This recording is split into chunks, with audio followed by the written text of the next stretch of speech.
প্রকৃতি এখন কুয়াশা আর হিমেল হাওয়ার দখলে। মাঠে মাঠে হেমন্তের আমন কাটার ধুম, আবার কোথাও শীতের সবজিতে বাহারি প্রান্তর। আর কর্মজীবীদের শুরু ব্যস্ত দিনের হিসেব গণনা। প্রতিদিন সকালে আমরাও তাই হাজির হই নানান তথ্য নিয়ে আপনার দিনের হিসেবটাকে একটু সহজ করতে। শুভ সকাল, আমন্ত্রণ কেউ স্টিল নিবেদিত সকাল 24-এ। আজ শনিবার 8 অগ্রহায়ণ 1431 বঙ্গাব্দ এবং 23 নভেম্বর 2024 খ্রিস্টাব্দ। আপনাদের সাথে আছি আমি ইপসিতা জামান। দর্শক, আজ আয়োজনের শুরুতেই দেখে নেব আবহাওয়া বার্তাটি। আজ সারাদিন কোন বিভাগে কেমন আবহাওয়া থাকবে, সেই সাথে গত 24 ঘন্টার আবহাওয়ার রেকর্ডটিও জানব। এবারে জেনে নেব গেল 24 ঘন্টার আবহাওয়ার আপডেট। ঢাকাতে ছিল সর্বোচ্চ তাপমাত্রা 29.8 ডিগ্রি সেলসিয়াস এবং সর্বনিম্ন তাপমাত্রা রেকর্ড করা হয়েছে 18.9 ডিগ্রি সেলসিয়াস। উত্তরের জেলা রাজশাহীতে ছিল সর্বোচ্চ তাপমাত্রা 29.1 ডিগ্রি সেলসিয়াস এবং সর্বনিম্ন তাপমাত্রা 17.8 ডিগ্রি সেলসিয়াস। এদিকে রংপুরে 29.3 ছিল সর্বোচ্চ তাপমাত্রা, সর্বনিম্ন তাপমাত্রা ছিল 19.4 ডিগ্রি সেলসিয়াস। অন্যদিকে ময়মনসিংহে 29.2 ডিগ্রি সেলসিয়াস ছিল সর্বোচ্চ তাপমাত্রা এবং সর্বনিম্ন তাপমাত্রা 16.8 ডিগ্রি সেলসিয়াস। চায়ের নগরী সিলেটে সর্বোচ্চ তাপমাত্রা ছিল 28.5 ডিগ্রি সেলসিয়াস এবং সর্বনিম্ন তাপমাত্রা ছিল 19.5 ডিগ্রি সেলসিয়াস। বন্দরনগরী চট্টগ্রামে সর্বোচ্চ তাপমাত্রা ছিল 30 ডিগ্রি সেলসিয়াস এবং সর্বনিম্ন তাপমাত্রা ছিল 21.4 ডিগ্রি সেলসিয়াস। খুলনাতে 29.2 ডিগ্রি সেলসিয়াস সর্বোচ্চ তাপমাত্রা এবং সর্বনিম্ন তাপমাত্রা 18.8 ডিগ্রি সেলসিয়াস।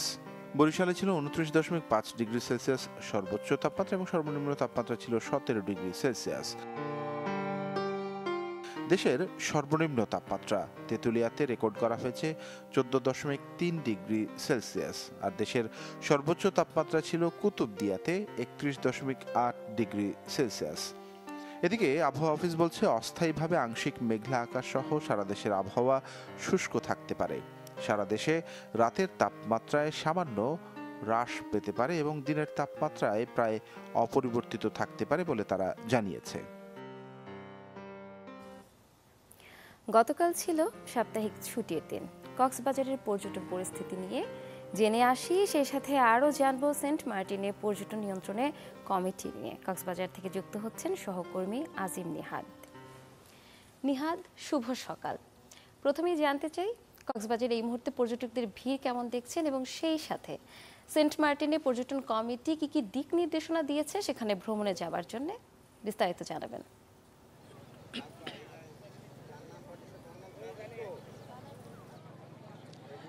ইপসিতা, ইতিমধ্যে আমরা দেখতে পাচ্ছি শীতের কিছুটা আবহাওয়া তৈরি হয়েছে। সে কারণে আমরা গত কয়েকদিন ধরে দেখতে পাচ্ছি কক্সবাজারে পর্যটকের কিছুটা গমন বেড়েছে। ফলে এখন পর্যটনের স্পট যেগুলো রয়েছে, বিশেষ করে কক্সবাজার শহরের পাশাপাশি অন্যান্য যে স্পটগুলো রয়েছে সেখানেও সারাদিন জুড়ে, বিশেষ করে রাতের বেলায়ও পর্যটক দেখা যায়। এখন আমরা একদম সকালবেলায় কক্সবাজার সমুদ্র সৈকতের এটি সুগন্ধা পয়েন্ট, এই পয়েন্টে আপনি যদি একটু দেখেন, যে ক্যামেরায় যদি একটু দেখেন, যে বিপুল সংখ্যক পর্যটক কিন্তু এই সকালবেলায়ও এই সমুদ্রে অবস্থান করছে। কেউ গোসল করছেন, কেউ সমুদ্রের পাড়ে বসে সমুদ্রটাকে উপভোগ করছেন, আবার কেউ বিভিন্ন ধরনের অ্যাক্টিভিটিস করে তাদের সময়গুলো পার করছেন।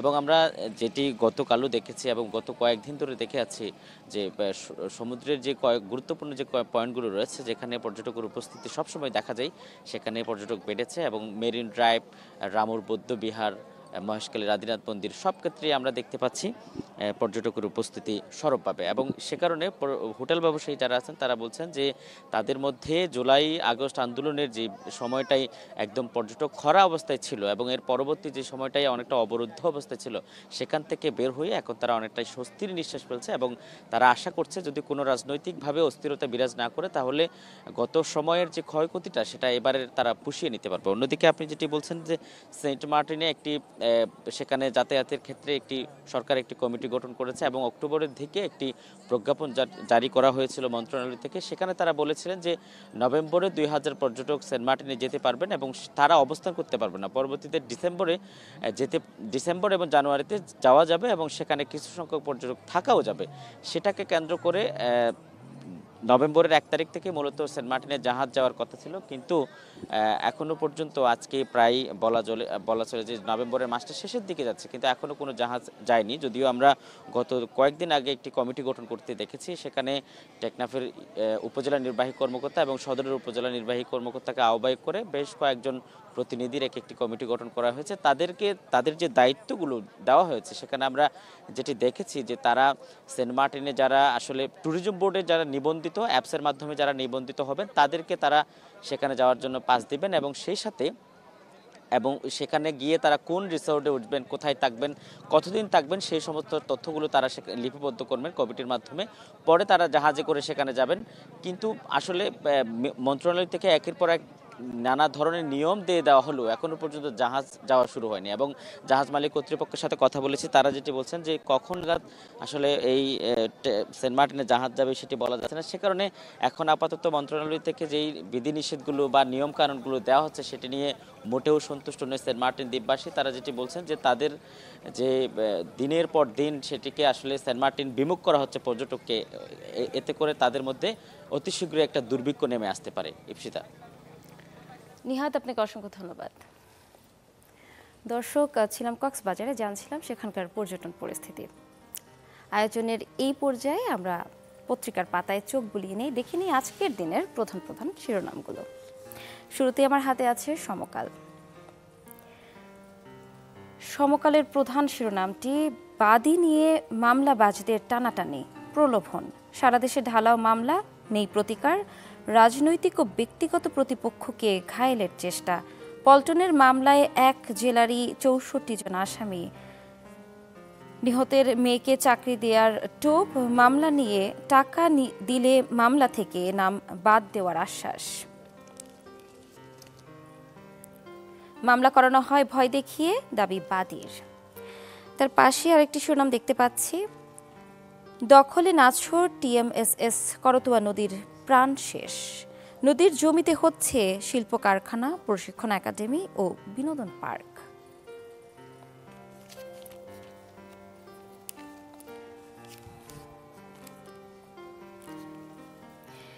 এপাশে আরেকটি শিরোনাম দেখতে পাচ্ছি, বিএনপি জামায়াতের প্রস্তাবে ছিল নতুন সিএসসির নাম, নাসির উদ্দিনকে চেয়েছিল আরো কয়েক দল। দর্শক, এই ছিল মোটামুটি সমকালে। চলে যাচ্ছে পরবর্তী পত্রিকায়। আমার হাতে আছে প্রথম আলো।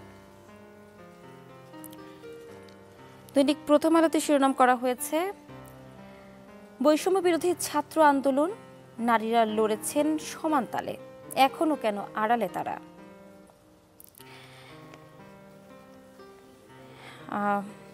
তার পাশে দেখতে পাচ্ছি একটি ছবি, যেখানে দেখাচ্ছে শুধু স্থির চিত্রে আটকে থাকা স্মৃতি নন তারা, নারীর লড়াকু চরিত্রের প্রতীকও। ছাত্র জনতার অভ্যুত্থানে শহীদ এই নারীরা অনুপ্রেরণা হয়ে থাকবেন ইতিহাসের পাতায়। পরবর্তী শিরোনামে যাচ্ছি, লোকসানী টানেলে অতিথিশালা বিলাস, চট্টগ্রামের বঙ্গবন্ধু টানেল প্রকল্পের আওতায় প্রায় 450 কোটি টাকা ব্যয়ে নির্মিত 7 তারকা মানের অতিথিশালাটি কোনো কাজে লাগছে না। সরকারি জমিতে ইলিয়াস মোল্লার দখলবাজি, আওয়ামী গডফাদার, মিরপুরের দুয়ারি পাড়ায় প্লট দখল, চিড়িয়াখানার জমি দখল, নদী ভরাটের অভিযোগ আছে তার বিরুদ্ধে, নিয়মিত চাঁদা তুলত ক্যাডার বাহিনী। তার উপরে আরেকটি শিরোনাম দেখতে পাচ্ছি, ক্ষমতার ভারসাম্য, একজন 2 মেয়াদের বেশি প্রধানমন্ত্রী নয়, বিএনপির সংস্কার প্রস্তাব, সংবিধান সংস্কারের ব্যাপারে দলীয় প্রস্তাব শিগগিরই সরকারের এই সম্পর্কিত কমিশনের কাছে দেবে বিএনপি।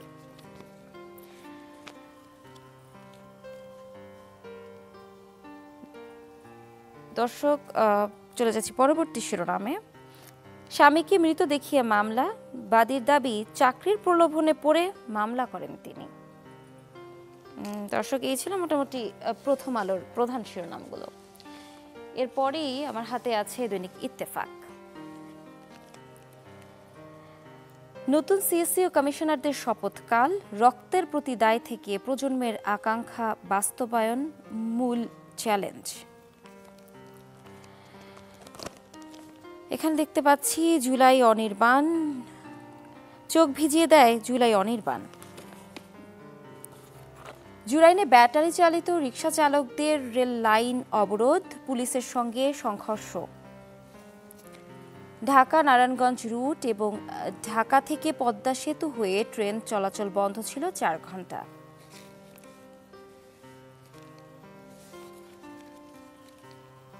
বিশ্বযুদ্ধের এবার একটি আন্তর্জাতিক শিরোনাম পড়ে নেই। বিশ্বযুদ্ধের দিকে যাচ্ছে ইউক্রেন, সংঘাত পুতিন। নিচে আরো কিছু শিরোনাম দেখতে পাচ্ছি।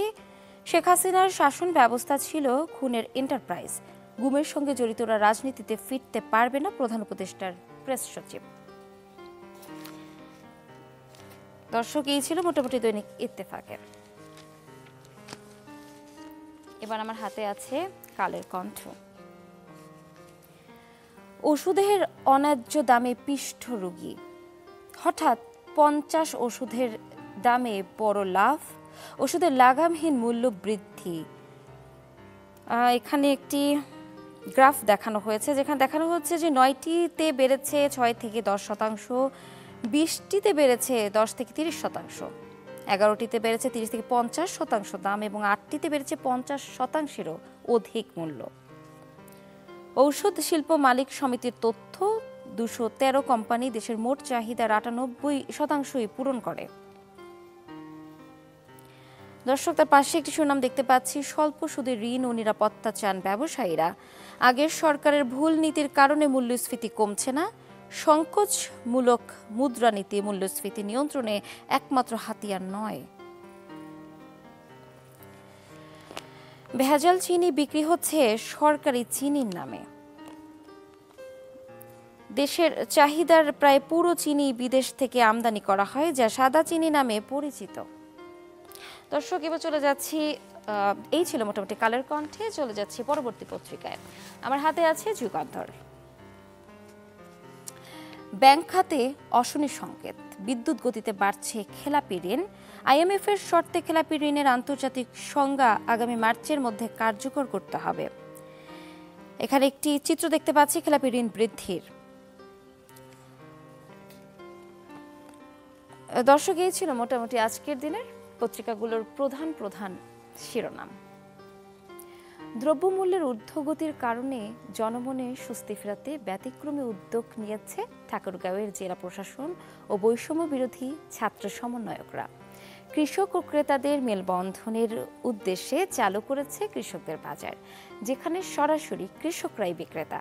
কৃষকদের বাজার নিয়ে আরও বিস্তারিত জানাতে ঠাকুরগাঁও থেকে যুক্ত হচ্ছেন সহকর্মী ফাতেমা তুসোগরা। ফাতেমা, শুভ সকাল। আপনি কৃষকদের বাজারের সামনে দাঁড়িয়েছেন, এই বাজারের সম্পর্কে বিস্তারিত জানাবেন আমাদের।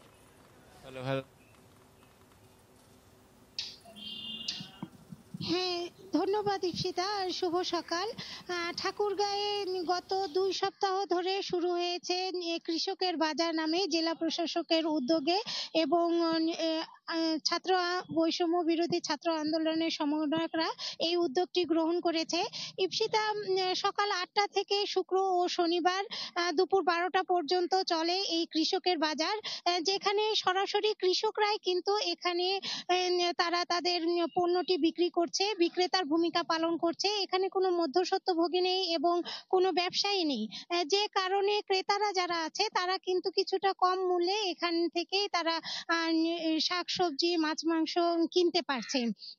আর একটা মজার ব্যাপার যেটা জানিয়ে রাখি, এখানে আছে মানবতার সওদাপাতি নামে একটি স্টল করা হয়েছে। সেখানে ক্রেতা এবং বিক্রেতা উভয়ই কিন্তু কিছু কিছু করে তারা সবজি বা মাছ মাংস তাদের কেনা কিছু জিনিস স্বেচ্ছায় তারা ওখানে দান করছেন এবং যেগুলো পরবর্তীতে বিতরণ করা হচ্ছে নিম্নবিত্ত এবং গরিব দুঃখীদের মাঝে। তো এটা একটা মানবিক দিক এই বাজারে রয়েছে। এই বাজার কিন্তু পলিথিন মুক্ত বাজার এবং এই বাজারে কিন্তু পরিবেশ বান্ধব যেটা ভুট্টার আঁশ থেকে পলিথিন, সেটা কিন্তু এখানে ব্যবহার করা হচ্ছে। তো বিভিন্ন ভালো দিক কিন্তু এই বাজারে রয়েছে। সকাল থেকেই কিন্তু ক্রেতা বিক্রেতার আগমন ঘটে এবং আস্তে আস্তে সেই ভিড় কিন্তু বাড়তে থাকে। কৃষকরা তাদের পণ্য নিয়ে সরাসরি এই বাজারে আসে এবং এখান থেকে তারা বিক্রি করে তারাও লাভবান হচ্ছে এবং ক্রেতা ক্রেতারা তো লাভবান হচ্ছেনই, এবং এর অপোজিটেই কিন্তু রয়েছে ঠাকুরগাঁয়ের কালীবাড়ি বাজার, এবং ক্রেতাদের সঙ্গে আমি কথা বলেছি, তারা যেটা জানাচ্ছে যে কালীবাড়ি বাজার থেকে এই বাজারে শাকসবজি 10 থেকে 15 টাকা কম দামে বিক্রি হচ্ছে, এবং মাছ মাংসও কম দামে বিক্রি হচ্ছে। তো এই রকমই এই ছিল এখানকার বাজারের সর্বশেষ পরিস্থিতি। ফাতেমা, আপনাকে অসংখ্য ধন্যবাদ।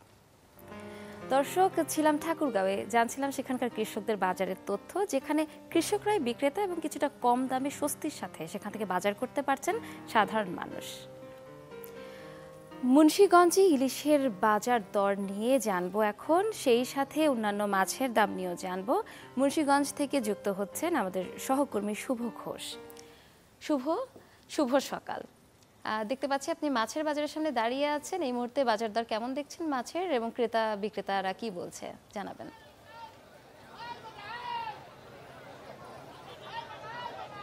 ইফসাতায় আসলে অগ্রহায়ণের সকালে কিন্তু ক্রেতা আর বিক্রেতাদের হাক ডাকে এখন অনেকটাই মুখরিত। মুন্সিগঞ্জের মিরকাদিমের যে মৎস্য আড়ত রয়েছে সেটি আমরা সকাল থেকেই এই মৎস্য আড়ত ঘুরে দেখেছি। এখানে কিন্তু আমরা মাছের যে দাম দেখেছি সেটি কিন্তু গেল সপ্তাহের তুলনায় ইলিশের যে দাম সেটি কিন্তু কেজি প্রতি 250 থেকে 300 টাকারও বেশি কমেছে। তবে অন্যান্য দেশীয় প্রজাতির যেসব মাছ রয়েছে সেসব মাছের দাম কিন্তু এখনো ক্রেতাদের হাতের নাগালে আসেনি। আমরা সকাল থেকেই দেখেছি যে মাছের আড়তে কিন্তু এই যে মাছের যে দাম সেই দর কষাকষির অনেকটা হাক ডাক চলছে, এবং শত শত মানুষ কিন্তু ভোর থেকে এই বাজারে আসলে মাছ কিনতে ভিড় করেছেন। আমি যদি বলে রাখি যে মিরকাদিমের ধলেশ্বরীর তীরে কিন্তু এই সকাল হলেই এই মাছের আড়তটি বসে, এবং এখানে কিন্তু দেশীয় প্রজাতির সব ধরনের মাছের একটা দেখা মেলে। আমরা সকাল থেকে ইলিশ দেখেছি যে 1 কেজি ওজনের যেসব ইলিশ রয়েছে বড় আকারের, সেসব ইলিশ কিন্তু আজকে 1250 থেকে 1300 টাকা, সর্বোচ্চ দাম 1500 টাকা কেজি দরে বিক্রি হচ্ছে। তবে ছোট আকারের যেসব ইলিশ রয়েছে 600 থেকে 700 গ্রাম ওজনের, সেগুলো কিন্তু 600 থেকে 700 টাকা কেজি দরে বিক্রি হচ্ছে, এবং আরেকটু মাঝারি আকারের যেসব ইলিশ রয়েছে সেগুলো কিন্তু 900 থেকে 1000 টাকা কেজি দরে বিক্রি হচ্ছে। তবে গেল সপ্তাহে কিন্তু সেই একই ইলিশ কিন্তু বিক্রি হয়েছিল 1500 থেকে 1600 টাকায় এবং 1200 থেকে 1400 টাকা কেজিতে। তবে সপ্তাহের ব্যবধানে ইলিশের দাম কিন্তু অনেকটা কমে এসেছে। তবে দেশীয় প্রজাতির অন্যান্য যেসব মাছ রয়েছে যেমন রুই মাছ, সেটি কিন্তু আসলে 350 থেকে 400 টাকা কেজি দরে বিক্রি হচ্ছে, যেটি গেল সপ্তাহে 320 টাকা কেজি ছিল। এবং চিংড়ি মাছ কিন্তু আজকে দেখেছি যে 950 থেকে 1000 টাকা কেজি দরে বিক্রি হচ্ছে। তারপর কই মাছ বিক্রি হচ্ছে 700 থেকে 800 টাকা কেজি দরে। পাবদা মাছ সেটি কিন্তু বিক্রি হচ্ছে 1500 থেকে 1600 টাকা কেজি দরে। তো সব মিলিয়ে মাছের বাজারের যে দাম বা পরিস্থিতি সেটি কিন্তু ক্রেতাদের অনেকটাই হাতের নাগালের বাইরে। তবে ক্রেতারা আসলে দ্রুত বাজার মনিটরিংয়ের একটি তাগিদ দিলেও আসলে না যাওয়া অজুহাতে কিন্তু মূল্য বৃদ্ধি করছেন ব্যবসায়ীরা, এবং তারা বলছেন যে বাজারের পর্যাপ্ত সরবরাহ যেহেতু স্বাভাবিক রয়েছে, এই পর্যায়ক্রমে এই মাছের দামটি কিন্তু অনেকটা হাতের নাগালে চলে আসবে। শুভ, আপনাকে অসংখ্য ধন্যবাদ। দর্শক, আমরা ছিলাম ঠাকুরগাঁওয়ে, জানছিলাম সেখানকার কৃষকদের বাজারের খবর, আর তারপরে যুক্ত ছিলাম মুন্সিগঞ্জে, জানছিলাম ইলিশ সহ অন্যান্য মাছের আজকের দিনের দাম দর। কেউ স্টিল নিবেদিত সকাল 24-এর সময় হলো একটি বিরতির, ফিরছি একটু পরেই, সাথেই থাকুন।